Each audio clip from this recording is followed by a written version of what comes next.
So guys, we're going to get started on a read aloud. The next book that we would be reading at school is called The Mouse and the Motorcycle. It's a really fun book. There are 3 books in the series. Hopefully you haven't read it yet, but if you have, it's okay. You'll enjoy it again. We're going to be answering questions in Edmodo based on our book. Sometimes we'll write about it in our notebook, but it will probably be in Edmodo. So always make sure you listen to the read aloud and pay attention before you do the question of the day. All right, so let me go to the camera so that we can get started.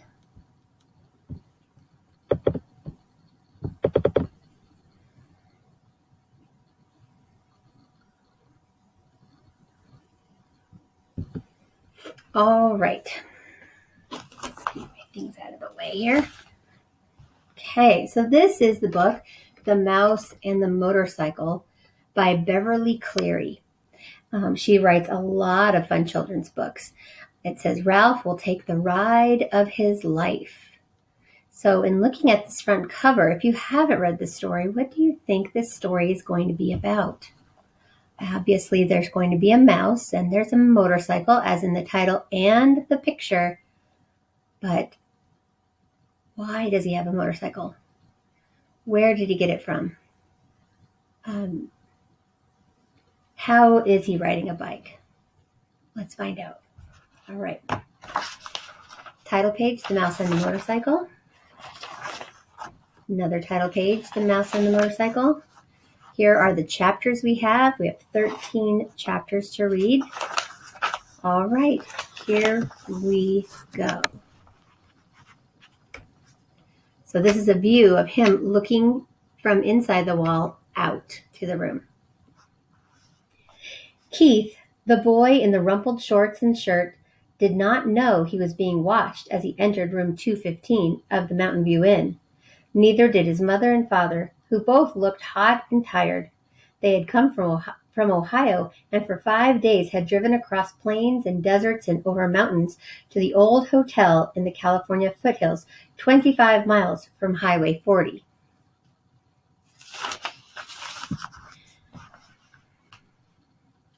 The 4th person entering room 215 may have known he was being watched, but he did not care. He was Matt, 60 if he was a day, who at the moment was the bellboy. So 60 if a day means, he's 60 years old, but he doesn't really look it. Matt also replaced worn-out light bulbs, renewed washers and leaky faucets, carried trays for people who telephoned room service to order food sent to their rooms, and sometimes prevented children from hitting one another with croquet mallets on the lawn behind the hotel. Now, Matt's right shoulder sagged with the weight of one of the bags he was carrying. Here you are, Mr. Gridley, rooms 215 and 216, he said, setting the smaller of the bags on a luggage rack at the foot of the double bed before he opened a door into the next room. I expect you and Mrs. Gridley will want room 216. It is a corner room with twin beds and a private bath. He carried the heavy bag into the next room where he could be heard opening windows. Outside, a chipmunk chattered in a pine tree, and a chickadee whistled, "Bee-bee-bee." The boy's mother looked critically around the room, 215, and whispered, I think we should drive back to the main highway. There must be a motel with a vacancy sign somewhere. We didn't look long enough.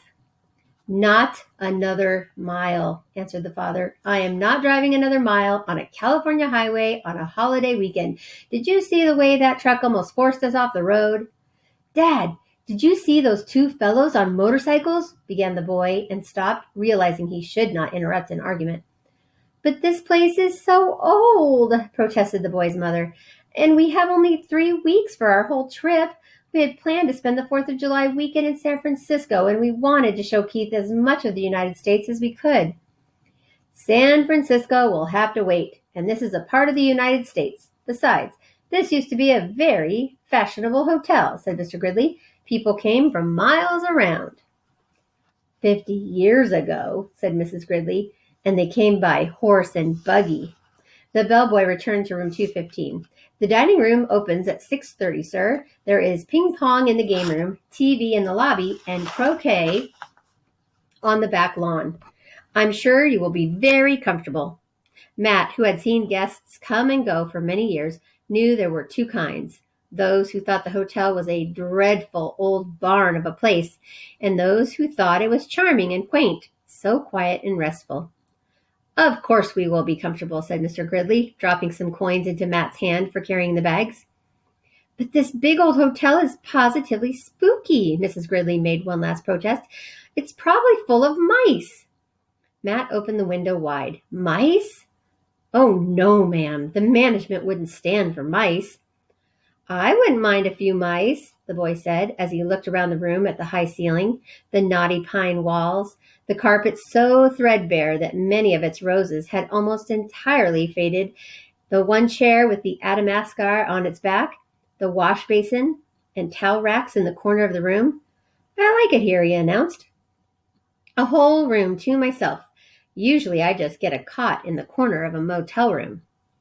So in this chapter, it's talking about the carpet was so threadbare that many of its roses had almost entirely faded.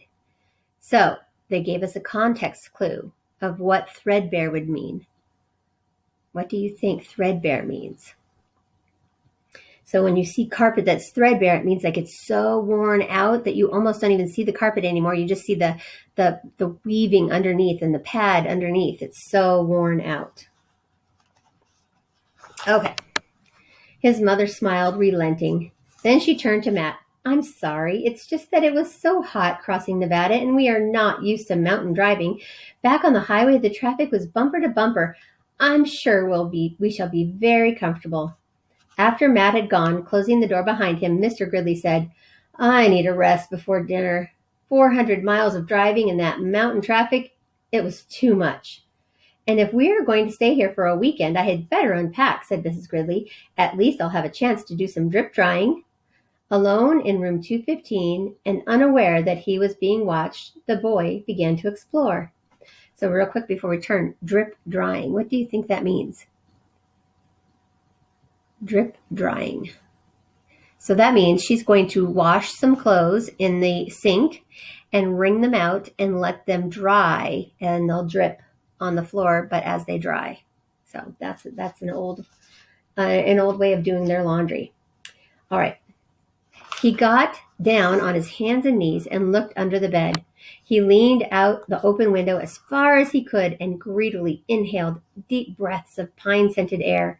He turned the hot and cold water on and off in the wash basin, also a sink, and slipped one of the small bars of paper-wrapped soap into his pocket.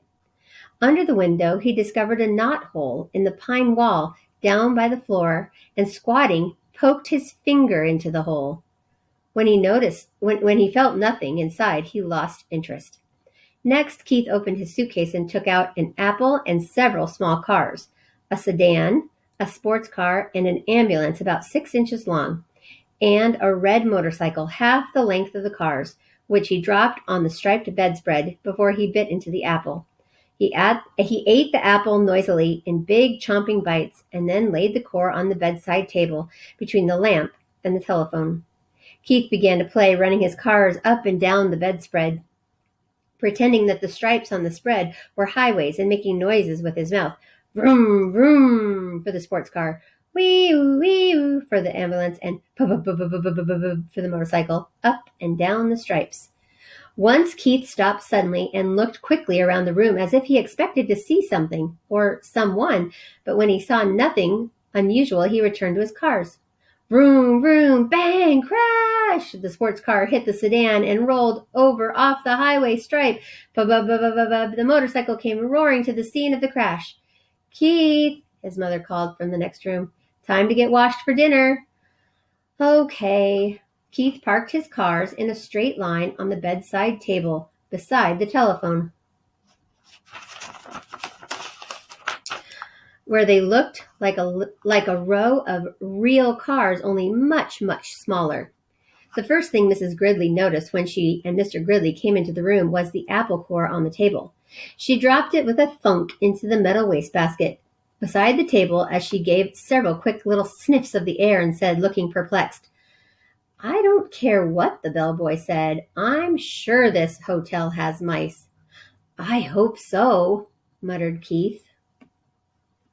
All right. So that's the end of the first chapter. So today's question in reading is going to be about those vocabulary words that we talked about, that I focused on. So hopefully you remember, you'll have some choices to pick. And I'm excited to read this book. It's a lot of fun. If you do have a copy at home, you can follow along with me. And I hope that you enjoy it.